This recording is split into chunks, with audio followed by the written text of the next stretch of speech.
Our whole world revolves around relationships. In fact, relationships is where we get our biggest growth from, particularly on an emotional level. We start off our life in a relationship where we get conceived. Our parents are in a relationship and we get conceived in a relationship. We then, while we are in the womb with mom, we are in relationship with mom. First of all, connected through the umbilical cord for all those important things, nutrients and that to help us grow and develop. But also we start already forming a bond and connection with mom. And then when we get born into a relationship, which is with our primary caregivers, our parents. And if you're not the lucky one to be the firstborn, then you have a relationship with your siblings. And then relationships with our immediate family, our grannies and grandpas and our siblings, and then extended family, aunties and uncles and cousins.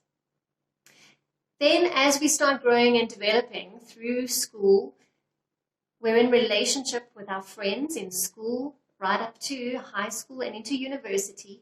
And then when we move into the workplace, we're in relationships in the workplace. We are relating to other people. Now, when we hear the word relationship, we automatically identify it or associate it with romantic relationships. We very seldom to think about the other relationships in our lives. For example, relationship with self.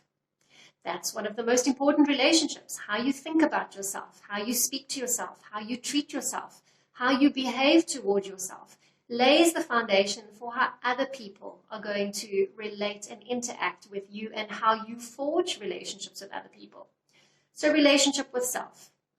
Then there's relationship with our partner, which provides us with a sense of support, care, nurturing, love, and knowing that I've got someone there that's got my back and loves me and accepts me for who I am. Then we have relationship with our family, whether that be our own children or our own family or our extended family, in other words, our in-laws. That provides another type of support structure in our lives. It also is the people that we turn to the most when we want to celebrate something in our lives or when we're going through a tough time.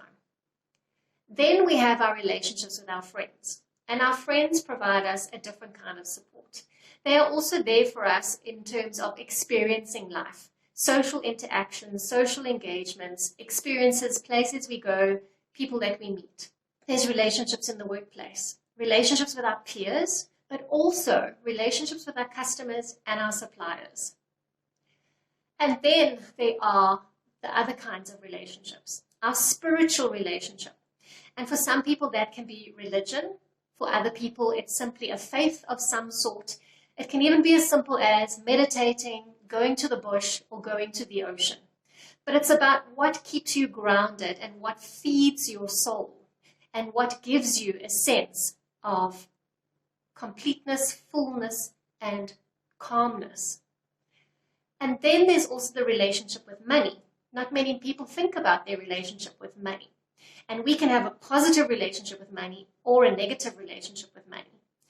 Positive relationship simply meaning, how do I spend my money? How do I feel about money? How do I control or manage my money? How do I invest my money? Am I always looking for ways of growing and improving my financial position? Or do I have a negative relationship with money?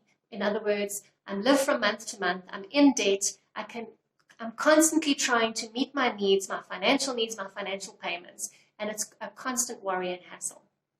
So as you can see, our whole world revolves around relationships. And those 7 relationships are key relationships that play a role throughout our lifetime.